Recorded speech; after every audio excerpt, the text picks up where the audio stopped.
Genesis chapter 32 and 33. I'm going to give us a quick summary. This morning we're going to talk about the story of two brothers from the book of Genesis, Jacob and Esau. Now their story actually starts in Genesis chapter 25. It somewhat ends, though it goes throughout all of the Old Testament to some degree, in chapter 33. To save time, obviously, we're not reading through several chapters of the Bible this morning. I'm going to give us a little short story of their life that's leading us up to chapters 32 and 33. For those who may not be aware, we have the fathers of the faith, Abraham, Isaac, and Jacob. If you don't know what that means, they're the fathers of the Jewish faith, and Abraham begot Isaac, Isaac begot Jacob. And if you don't know what begot is, ask your parents. No.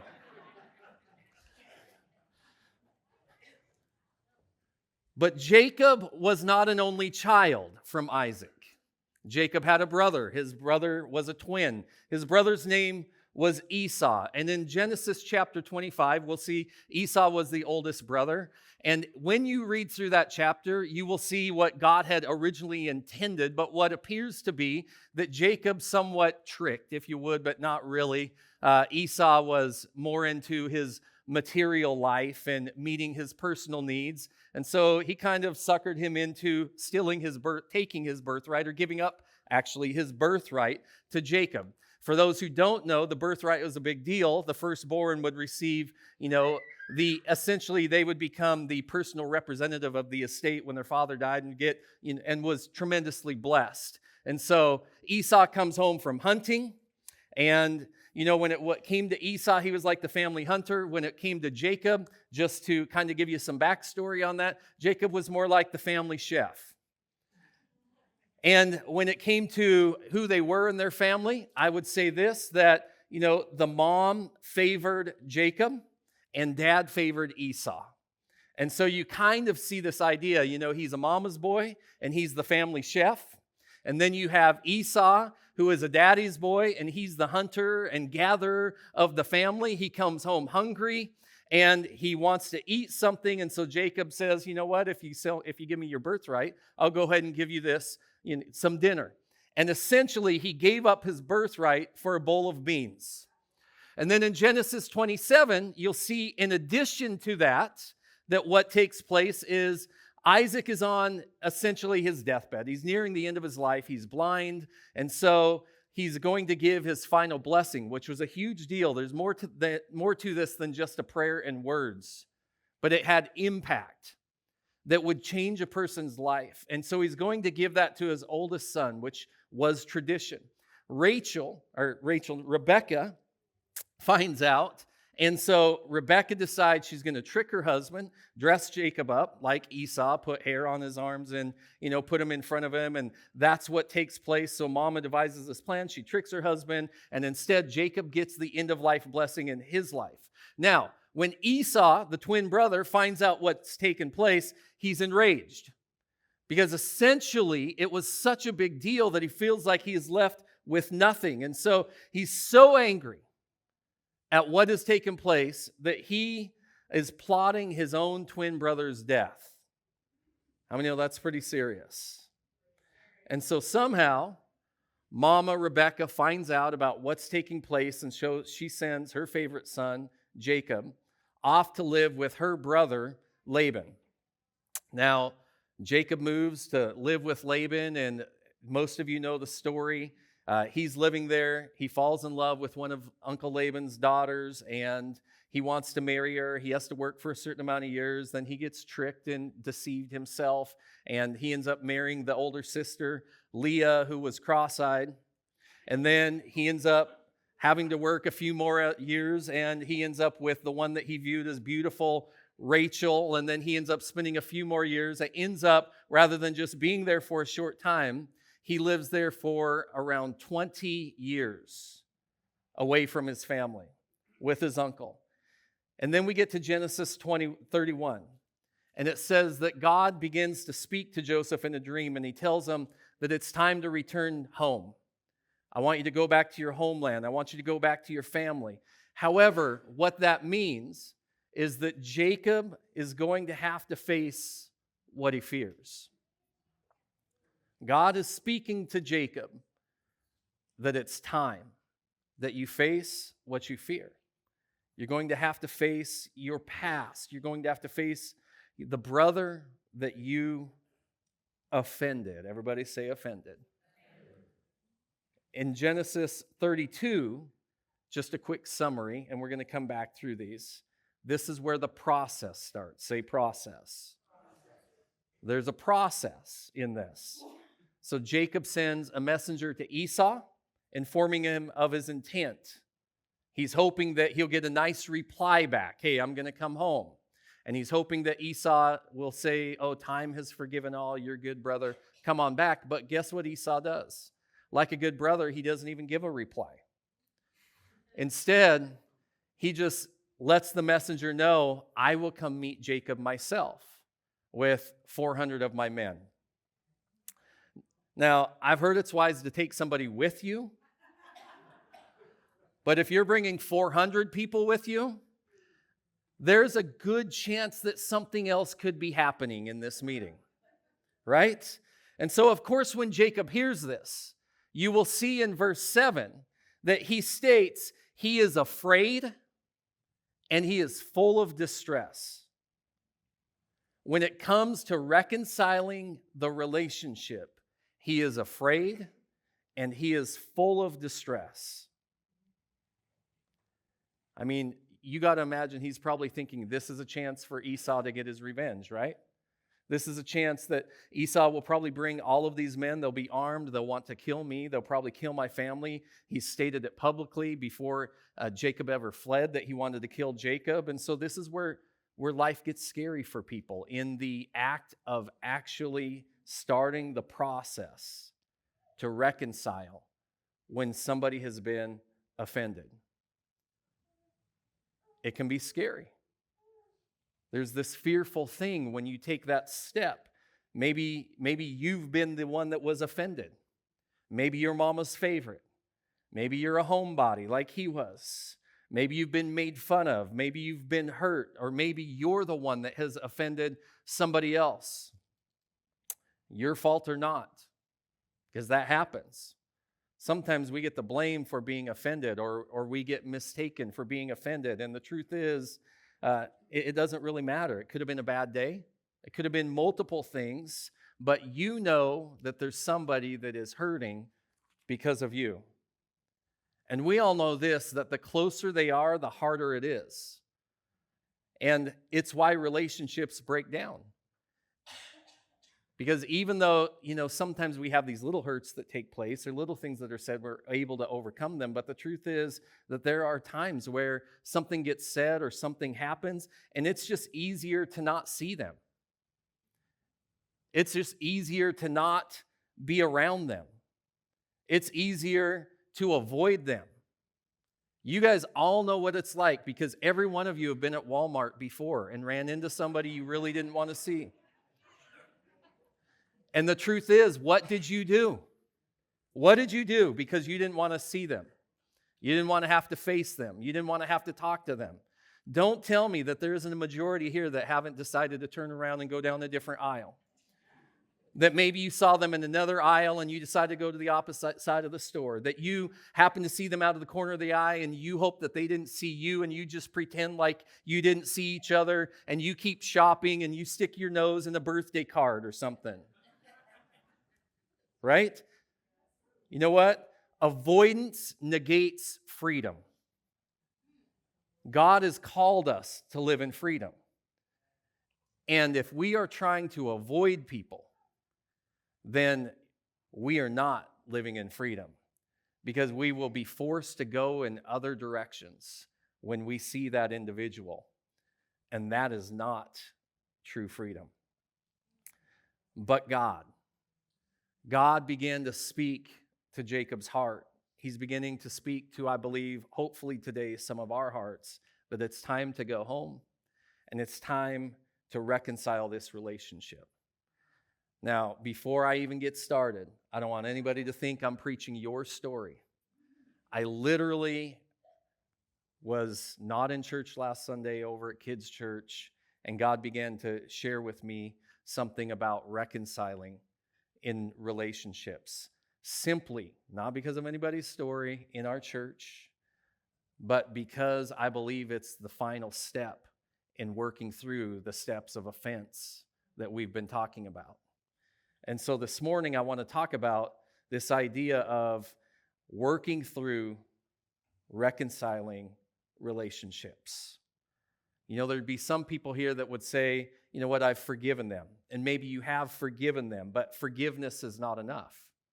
Forgiveness and reconciliation are not the same thing.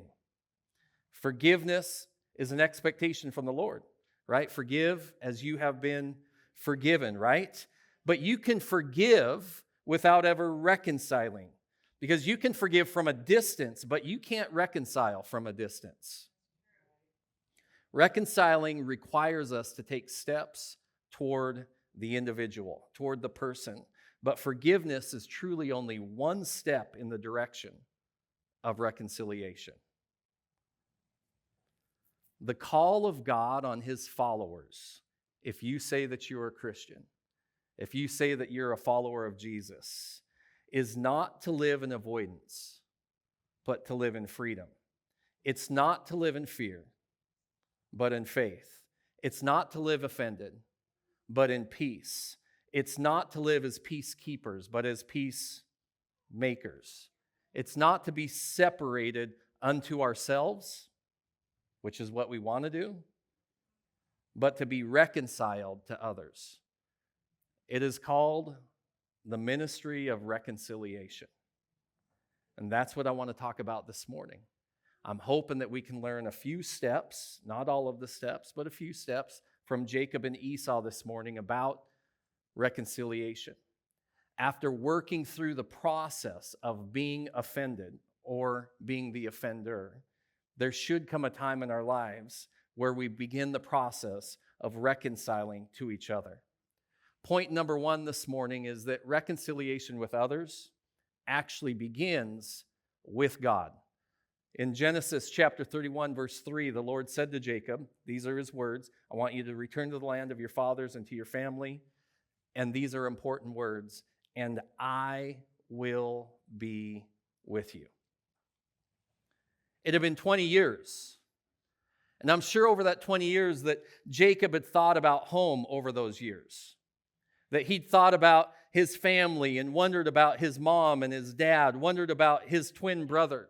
I can imagine him reflecting probably on the good old days. And of course, maybe he even questioned the details of everything that took place and how it went down and could it have been done differently, thinking about the separation of their family. 20 years is a long time, and for some people, it would be enough time to just forget about everything that happened and move on with their life. But that's not what God has called Jacob to do. But God, because he desires reconciliation. Not only does God say, it's time, but God says, I will be with you. So if he's called us to it, he will see us through it, right? Now here's what I find ironic, is that when God called Jacob to it, that Jacob was 20 years down the road, that he was a different person.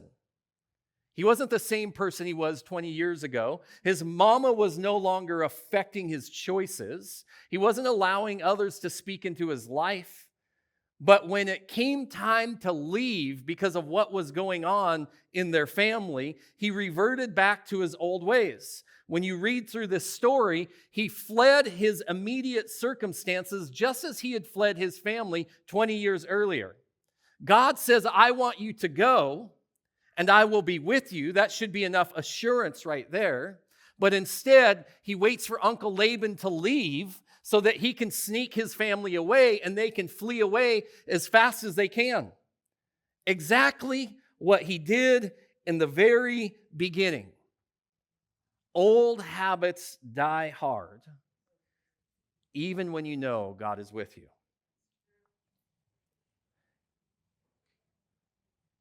But I also know this, that he was forced to have to face Laban, because Laban, even though he wasn't even a follower of of God, the one true God, he still came and found him, and they made covenant together.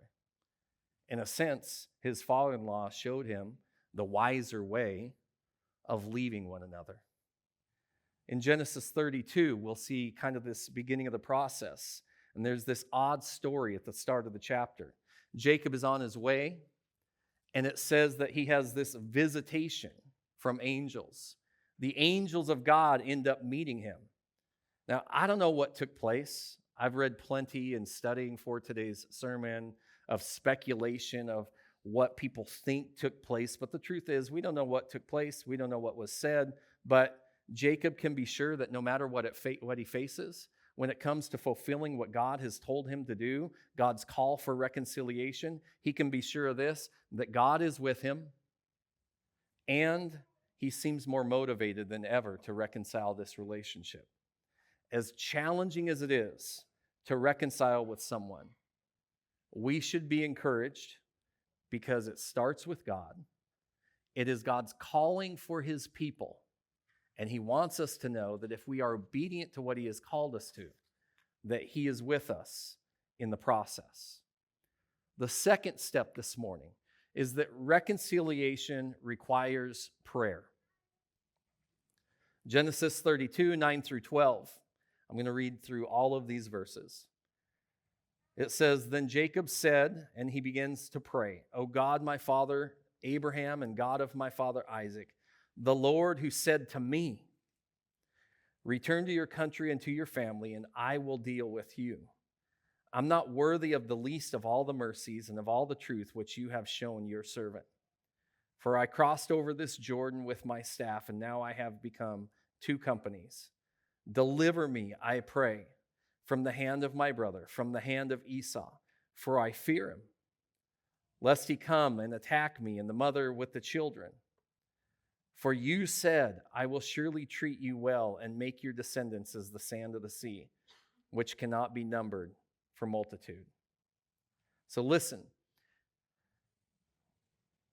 when it comes to reconciling with people in your life, I want you to pay attention to this. Even after God has assured Jacob and reassured Jacob, he still became fearful based upon appearances, the circumstances of the situation, upon what he was told by the people, the messengers that he sent over, and when they came back, what they had to say about it. He was fearful based upon what he could see was lying in front of him. And here's what many of us do, exactly what he did, is he built a story in his head about the way things could go. Didn't he? Immediately, when he hears what happened, it didn't go as he thought it would happen or as he hoped it would happen, and he began to build a story in his head based upon what looked real to him. Oh man, my brother's coming. He's coming with 400 of his men. This has only got to mean one thing, that he's going to kill me. He's going to kill my wife and my children. That's what he thinks. He's fearful and distressed. It's not based upon faith, it's based upon fear. God's called him to reconcile, and even though God has assured him and reassured him, because of the fear that's inside of him and what he sees, he's allowed that to dictate a story inside of his head. And you know that most of us go through that same thing in life. We will know that God has called us to something. And when things don't go like what we think they're going like, we start to build stories in our head. It can happen over the smallest things. It happens over big things. It can happen with our spouse. It can happen with just somebody driving down the street. They roll down their window and they're saying something to you. It happened to me the other day. I always tell driving stories, don't I? I turned, I didn't use my blinker, the car was turning the other way. God forgive me. This guy rolls down his window and he's saying something to me, and I literally stopped to back up because I thought he was just talking to me to ask me a question. I look in my mirror as I'm backing up, I realize, no, he's yelling. He's turning the other way, so it didn't really matter, but he was having a bad day, so I continued on down the road, right? But in the past, you guys have heard me say this before, I would have built up a story in my head that then it would have like made me really mad. It would have ruined the next few minutes, if not hours, or set me on edge for maybe a little while, right? Because you feel like something happened to you that's unjustified or whatever it might be. And why does that happen? Because you build a story in your head instead of just let it go.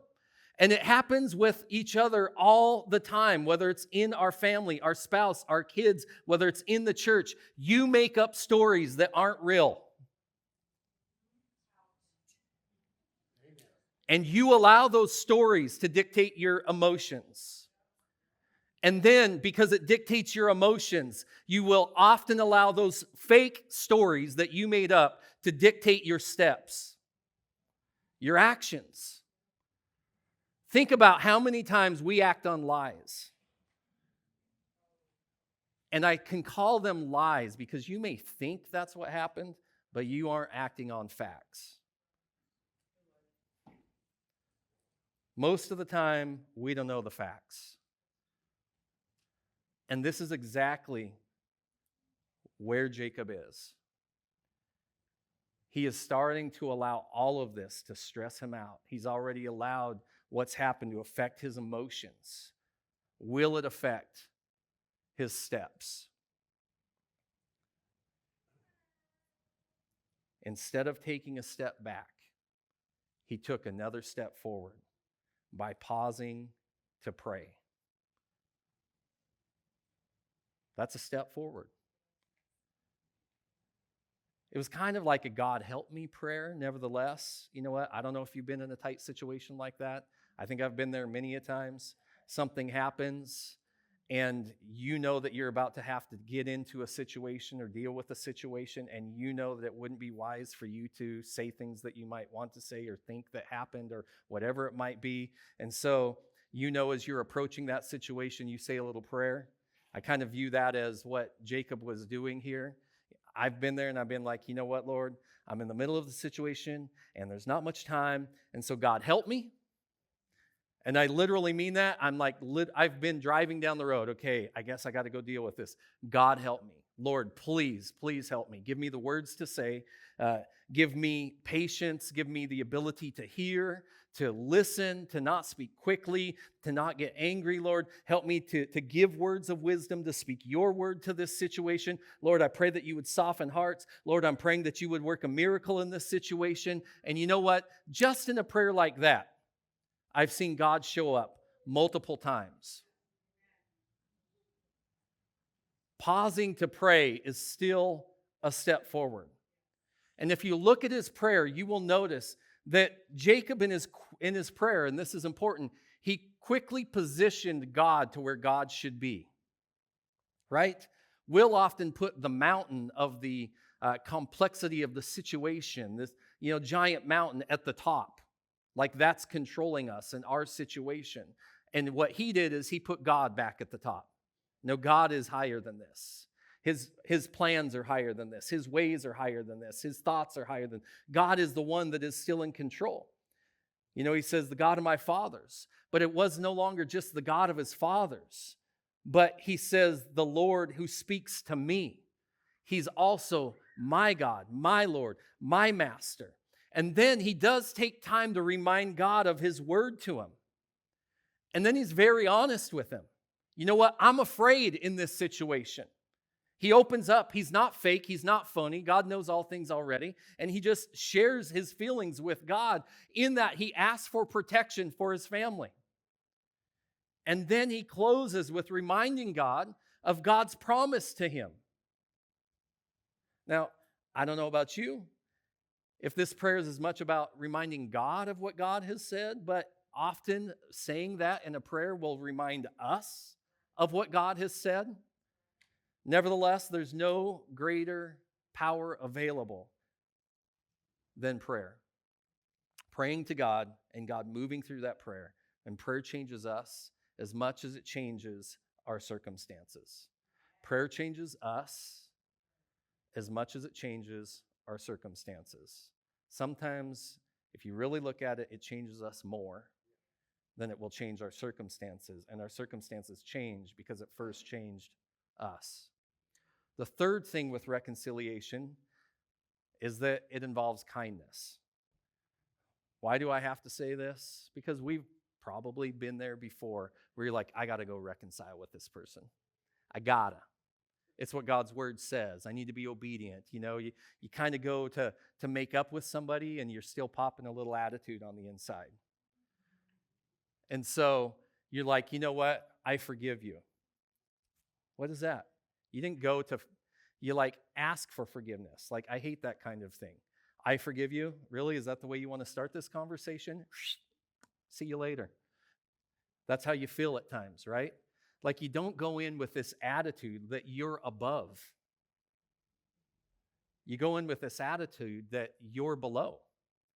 That's what the Bible tells us, to be humble, to exalt others above ourselves. And so it starts with kindness. If you look at this chapter in verses 13 through 21, Jacob, what does he do in the story? Before he ever meets his brother face to face, he starts sending gifts to him, people with words of kindness in advance. He's showering his brother with kindness. He's giving of himself, which means that he's sacrificing of himself. He's giving of his own pocket, his own money, his own wealth. He's giving the animals that he has gained. He's sending over servants that he could be losing potentially. He's telling them to say certain things to Esau. And you might sound like he's just buttering him up, right? He's just brown-nosing in this situation. But he's being biblical. Proverbs 25, verses 21 through 22 say this: if your enemy's hungry, give him bread to eat. And if he's thirsty, give him water to drink. For so you will heap coals of fire on his head, and the Lord will reward you. Now, you may know that from the Apostle Paul writing to the Roman church. He says the exact same thing. He repeats scripture, Romans 12:20. And he says, therefore, if your enemy's hungry, feed him. If he's thirsty, give him a drink. For in so doing, you heap coals of fire on his head. What does that mean? He's like softening that person's heart. When I worked at Dave Smith's years ago, I had a boss. He's, to this day, my favorite boss that I ever had. He was a Christian man. He spoke into our lives. And we would get put, I was in the finance department, we would get put into certain situations that by the time people caught in the back to sign all their paperwork, sometimes they weren't the happiest people. And so it always kind of stunk to be put in that situation and be the one that's having them sign something that they're not happy about, but they're still signing. You know that? Have you guys ever been in that situation? And our boss would always encourage us with these words. He'd say, you know what to do, right? Yeah. Kill them with kindness. That was his favorite saying to us. Kill them with kindness. And that's what we were expected to do. If you're going into a situation, the way that you should attend that situation as a Christian is to kill somebody with kindness. You're going to go over the top and do everything you can to heap coals on their head or to shower them with kindness. And I don't just mean kind words. He gave of himself, Jacob did. He sacrificed of himself. This wasn't just flattery. It was like, no, I'm going to do everything I can to reconcile this relationship, even if it requires me giving of myself in finances, in whatever way, in order to make this person know that I want to reconcile, that I love this person, that I want this relationship to work. The fourth thing in reconciliation that we see is that it might require wrestling with God. Everybody say, wrestle with God. Now I'm going to summarize this story, Genesis 32, verses 22 through 32. Most of you know this story that are here this morning. But Jacob, it's headlined in many of your Bibles. It's called Wrestling with God. Now, honestly, when we've heard this story preached before, what do you think it's being preached for? What's the topic? What's the idea of of why the story's told about Jacob wrestling with God. I can tell you that most of the times when I've heard it preached, it has to do with Jacob getting his blessing. What he was willing to do to go to extreme lengths to be blessed by God. I want God's blessing. I'm not going to let go until I get God's blessing. And in the end, he shows God enough that God is able to bless him with the blessing that he wanted in life, right? And there's some truth to that, but that's not the context of this story. If you listen to everything that I just talked about, the truth is, in the context of the story, Jacob's wrestling with God because he's in one of the most stressful places he's ever been in his life. He is about to face the potential of this story he's built up in his head that his brother's going to kill him, he's going to kill his family, he's going to kill his kids, and he's going to take everything that he's worked for over the last 20 years. That's the context of the story. The context of the story is that he is having to face something that he did in his past, and God wants him to reconcile the relationship, and he's facing the fear of reconciling a relationship and overcoming the offenses that have been made, and that's why he's wrestling with God. He's not just wrestling with God for the blessings that he would get even more in life than what he's already been blessed with. No, this is coming from the insides of him. God, I'm afraid, I'm praying to you, I'm begging for you to intervene in this situation, to do something, and prayer isn't enough. I'm going to wrestle with you about this situation. You're calling me to do something that I know is the thing that I'm supposed to do, but you ever get told that you know that you should do it and you want to do it, but you don't want to do it?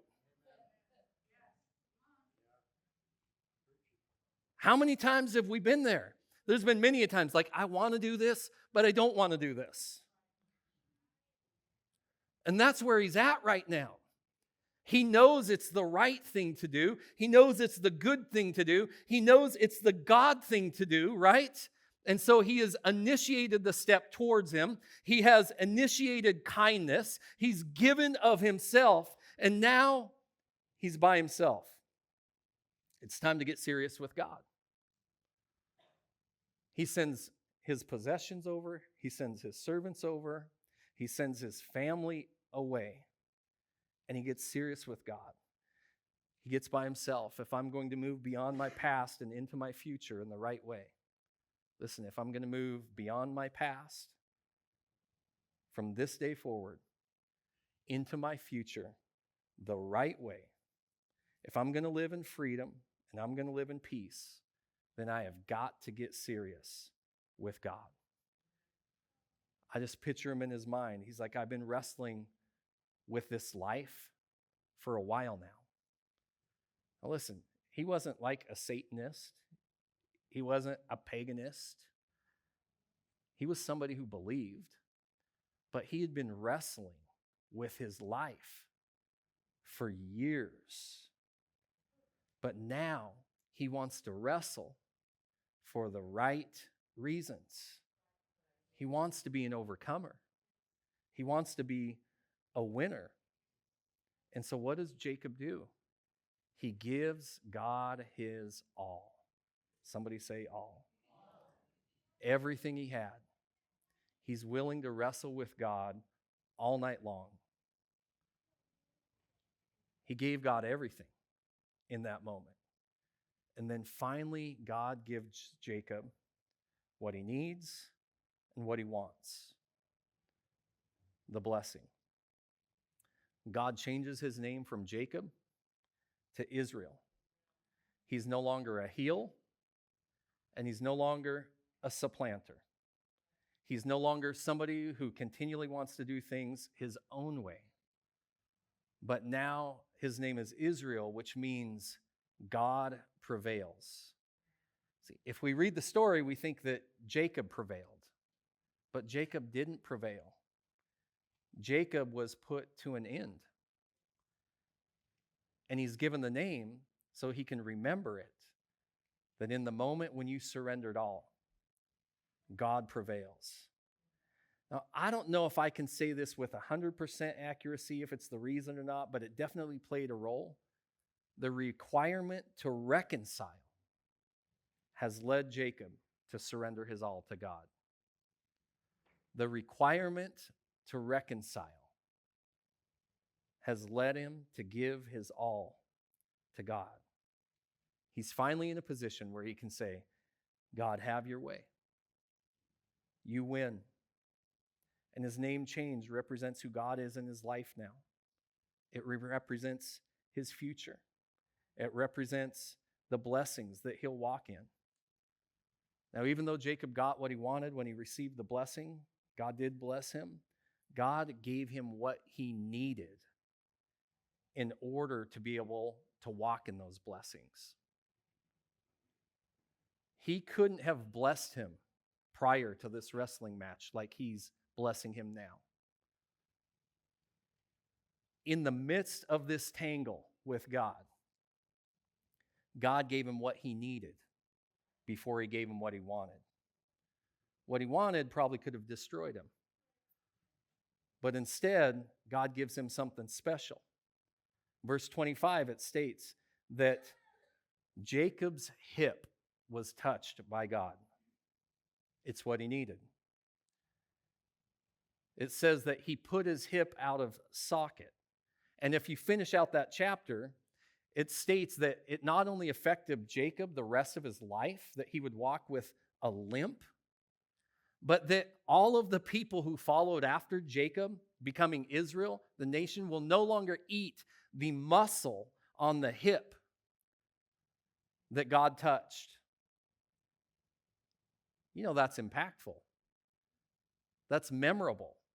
What did God do to Jacob in that moment? He humbled him. Yeah, I'm going to give you this blessing, but before you can handle the blessing, I need you to understand humility so that you can walk humbly before me, humbly before people, and humbly before the brother that you have offended. In Genesis 33, when Isaac sees Esau in verse 3, it states this: Then he crossed over before them, Jacob did, and he bowed himself to the ground 7 times until he came near to his brother. Can you imagine you see somebody that you need to reconcile with, and you know that you're about to see each other face to face? You know, you meet them in a room somewhere, and before you even get to them, you're like, 7 times? Like, you would, in our culture, we would think that it's a joke or a mockery, or there'd be something making fun of it. In their culture, it was a huge deal. Like, he's literally lowering himself to his brother, to the one that he offended. I want to show you, not just once, not just twice, but 7 times as I approach you. The number of completion, wholeness, that I am humbly coming before you to reconcile this relationship.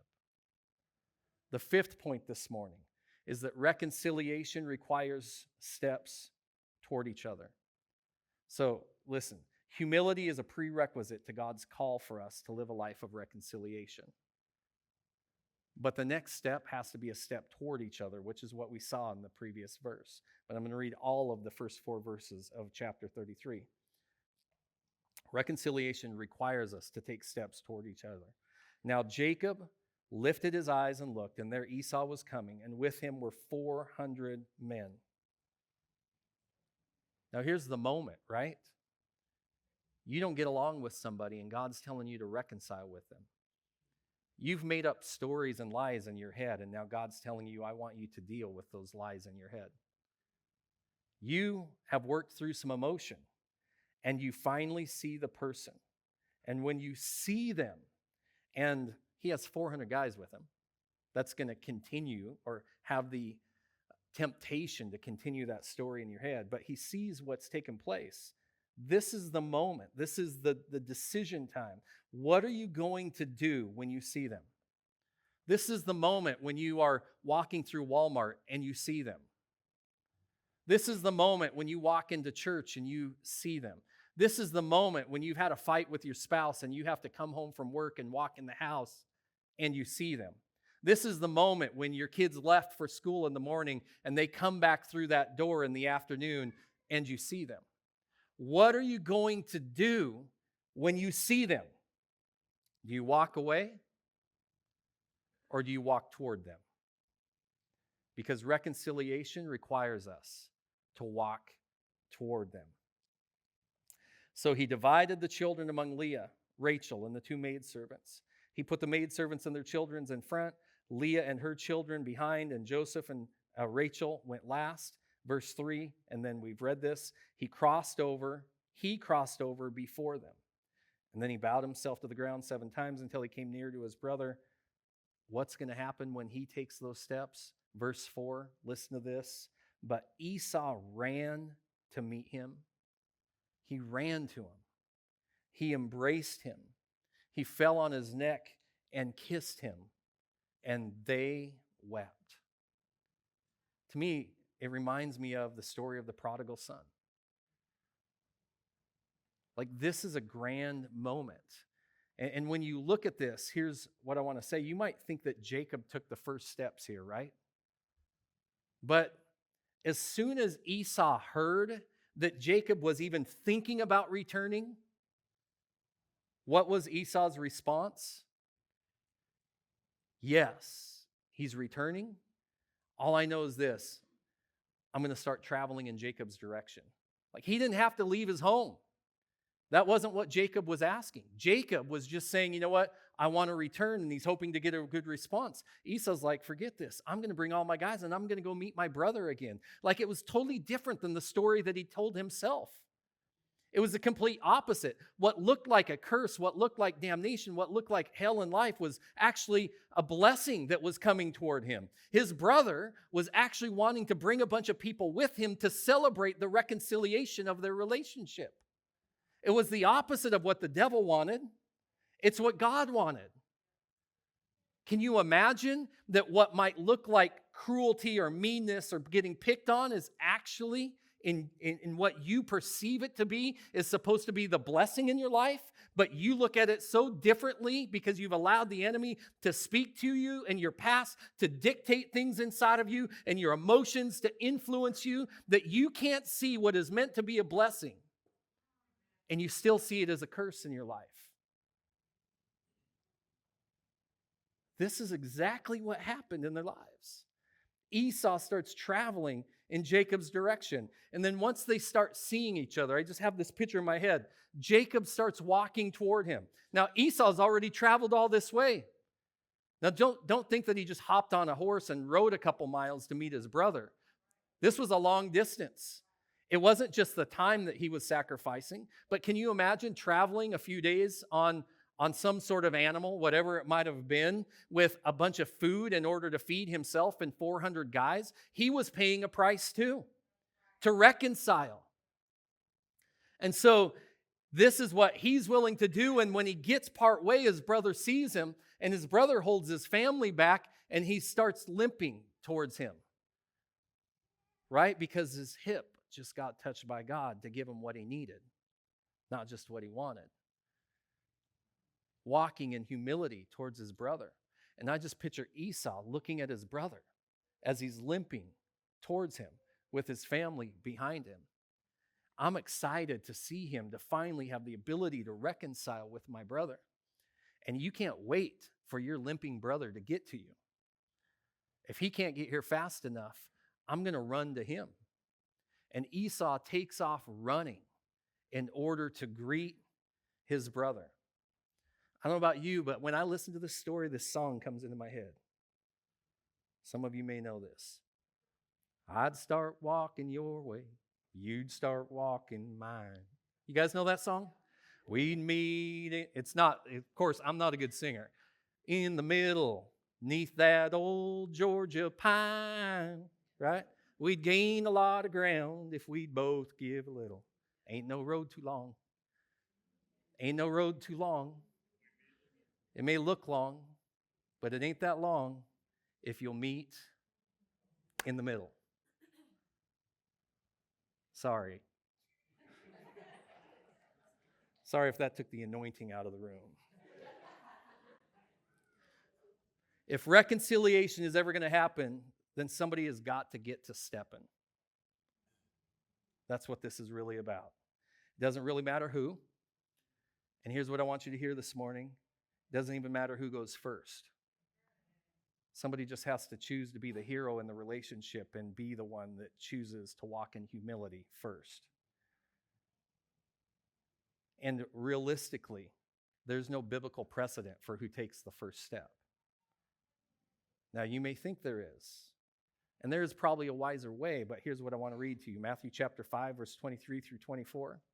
Therefore, if you bring your gift to the altar, this is Jesus speaking to his followers, speaking to us today. If you bring your gift to the altar, if you've in their days in that culture stood in line long enough with all these people bringing their gifts to the altar, you've spent a lot of time, you're giving a gift, not just a sacrifice at the altar. You're bringing something that's an offering, that's a blessing. You're giving from a heart of worship. He says there, when you get there, you remember that your brother has something against you, meaning you're the offender. Leave your gift there before the altar. But I just waited in line for hours to bring my gift here. Leave your gift at the altar. But really, God, I just want to worship you. Leave your gift at the altar and go your way. First be reconciled to your brother, and then come and offer your gift. Now, there's a lot to be learned from this verse concerning reconciliation. It's important. Obviously, if you understand this, it's really important. But what I want us to see here is that Jesus says if somebody has something against you, if you know that you might have offended somebody, if you are the offender, then you go to them now, is what he's saying. You go now. If you know that you've offended somebody, go now. And so it might appear that it's the offender's responsibility, according to this verse, to take the first step. The relationship, it might be easier to reconcile, and this is true if the offender is the one to apologize to the offended. But what if that doesn't happen? Well, I'm not going to them. There's no way I'm going to go say sorry. There's no way I'm going to ask for forgiveness. That's when, you get the popped up attitude, I forgive you. That's not what it's about. That's not the right attitude. That's not kindness and prayer. That's not humility. We pop this attitude. So what happens if that doesn't take place? Jesus addresses that too. Matthew chapter 18, verse 15, he says, moreover, if your brother sins against you, now you are the one that has been offended. You're the one that's been hurt. You're on the opposite side. Go and tell him his fault between you and him alone. If he hears you, you have gained your brother. What's the goal? Yes, sure, for him to hear. But you want him to hear because ultimately you want to gain that relationship back, right? The goal is gaining back the relationship. Jesus is like, you know what? If you're in worship, that's pretty important. And you know that you've offended them, go to them. But hey, if the person doesn't come to you and you're on the opposite side, then you have a responsibility also. If they've offended you, they've sinned against you, then you need to go to them, right? So look, according to Jesus, whatever person takes the first step isn't as important as the responsibility of both sides reconciling, right? The importance here is reconciliation. In other words, reconciliation is so important as this. Number one, he doesn't want you giving of yourself to him until you've given of yourself to the person that you've offended. Which doesn't mean that we put others before God. Don't misunderstand me in this relationship context here. What it does mean is that you show that you put God first by being willing to reconcile with others that you have problems with. It's not that I'm putting somebody before my relationship with God, but I'm going to prove to that person and to the rest of the world who needs to know what healthy relationships are all about, that I do put God first by being willing to overcome my feelings and my own pride in order to seek reconciliation with somebody else first.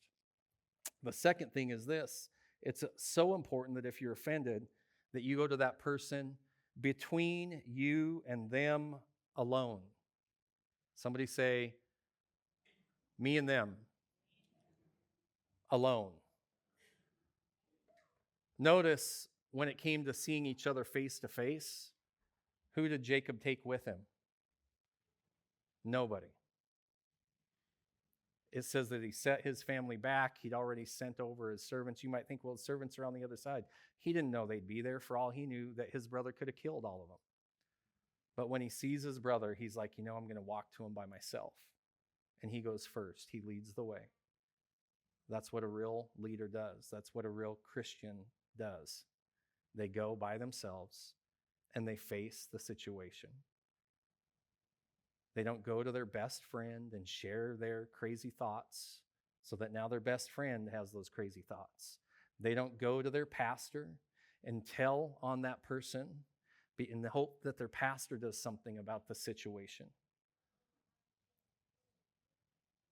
They don't have to go tell anybody. That's not biblical. That's gossip. And that's sin.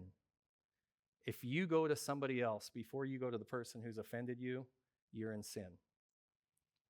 You have sinned against God. And secondly, you've sinned against that person because you've spread what you think is the situation or the facts of the situation before you've went to that person and found out what the true facts are. Now you've damaged that person's reputation in somebody else's eyes. And quite possibly, what happens from there is the rumor weed spreads, and now multiple people have those same feelings. And it isn't right. It's not biblical. Jesus is very clear. Go to that person first alone.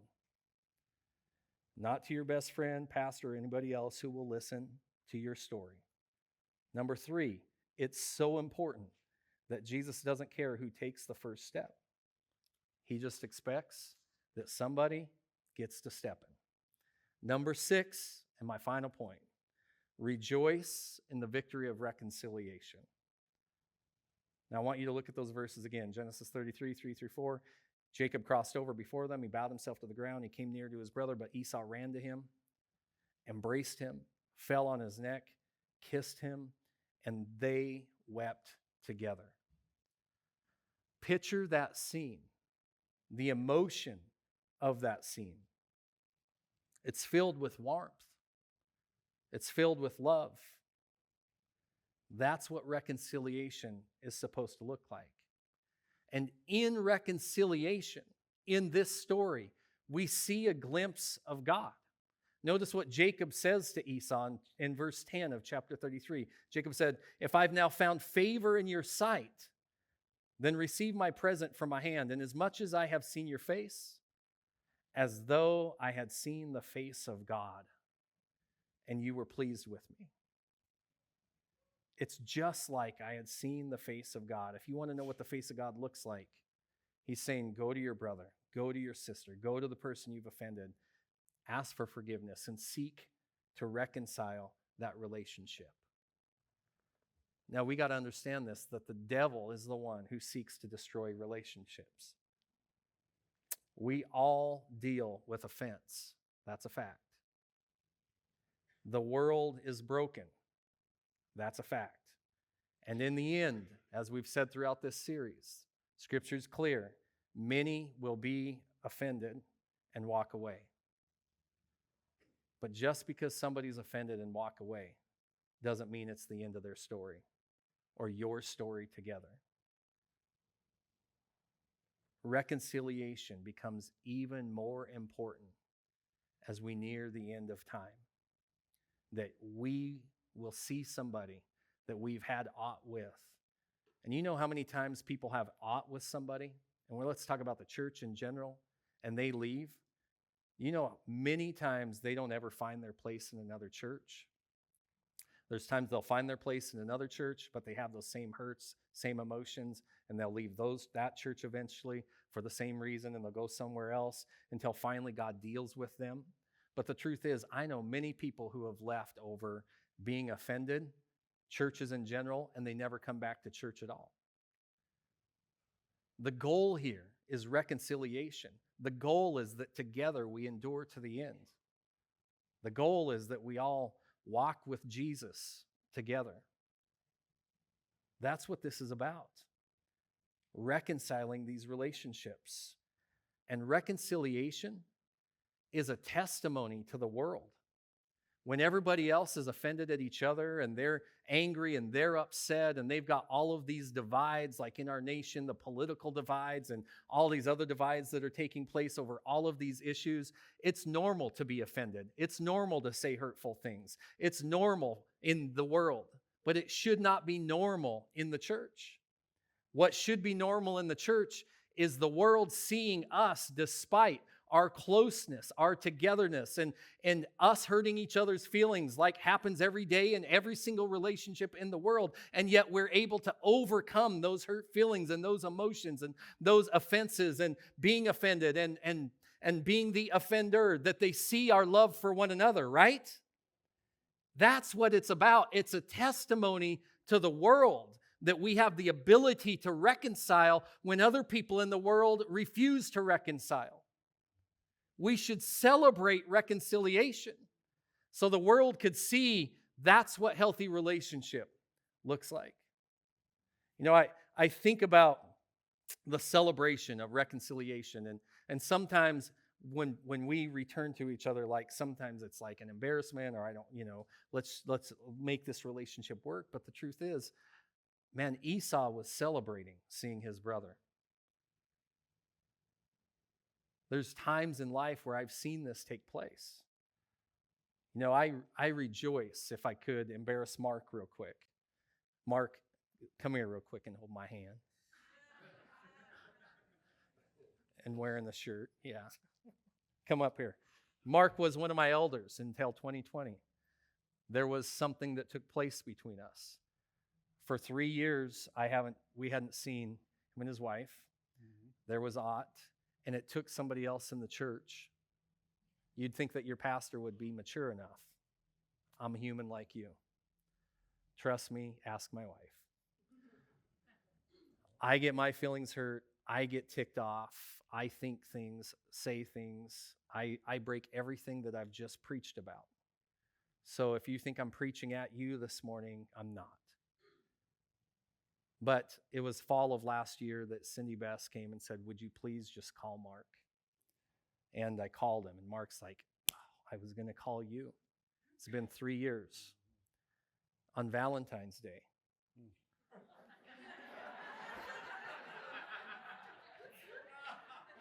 We had breakfast together for the first time in 3 years. Now we golf every Thursday again. He's one of my closest friends. I appreciate his relationship, and I love him to death. Him and his wife. I'm not just talking about just Mark here, but it's a friendship restored. And I've never been prouder to say to people that God can intervene, change hearts, and restore relationships.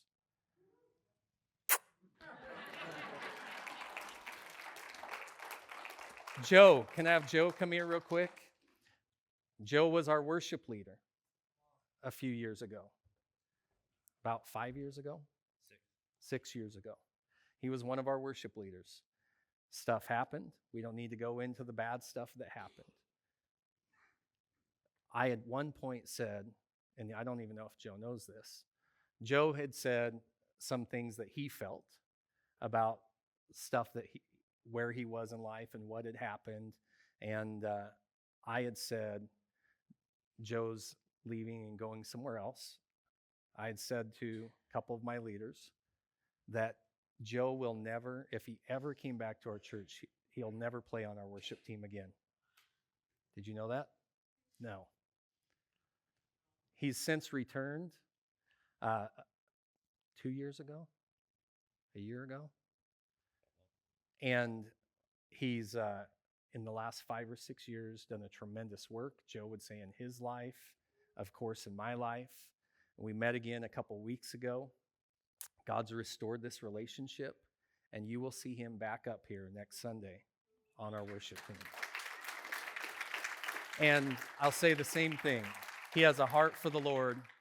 He loves the Lord, and I'm excited to see him in his giftings once again. And I love you. Thank you.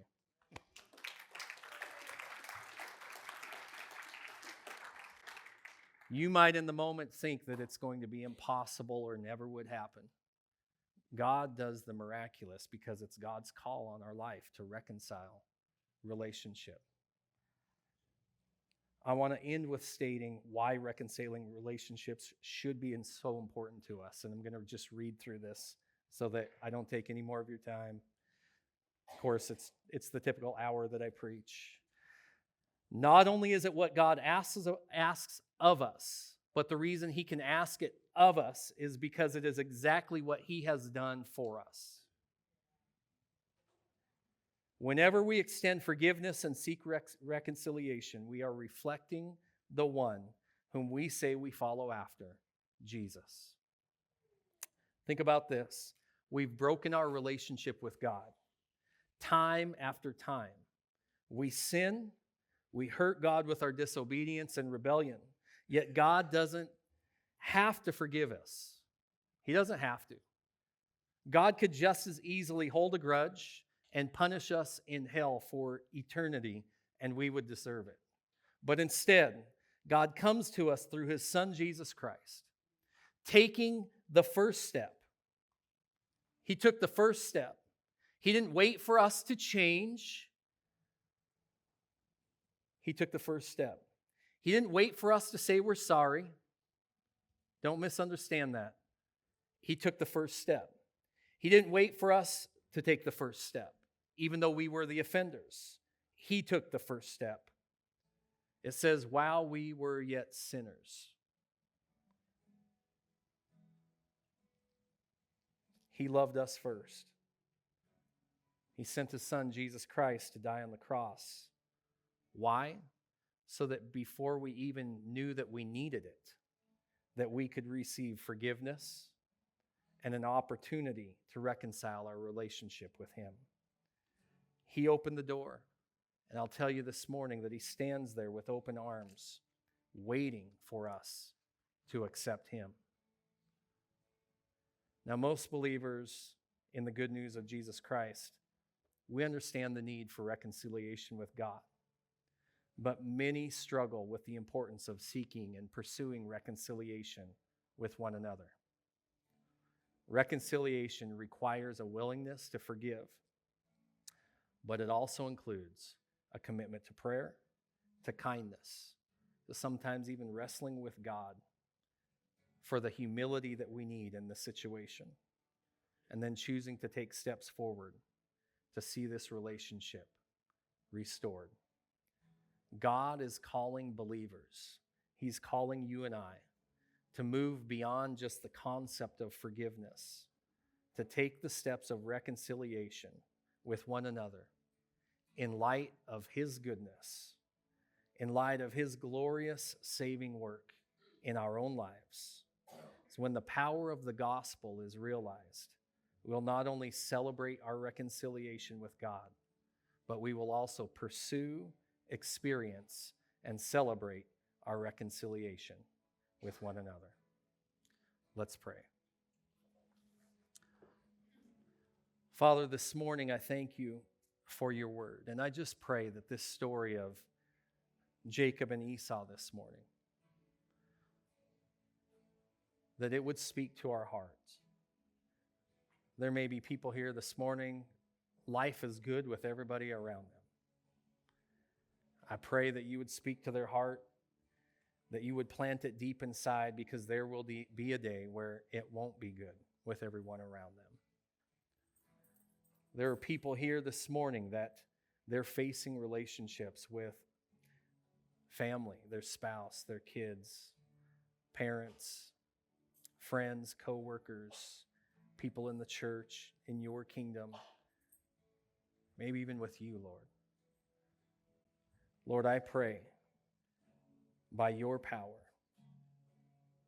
that we would hear your word, your love, your encouragement, what you've already done for us, and we'd be willing to reflect your goodness to others. That same grace, that same mercy, that same love, that same desire that we'll surrender all to reconcile, just as Jesus surrendered all to reconcile with us.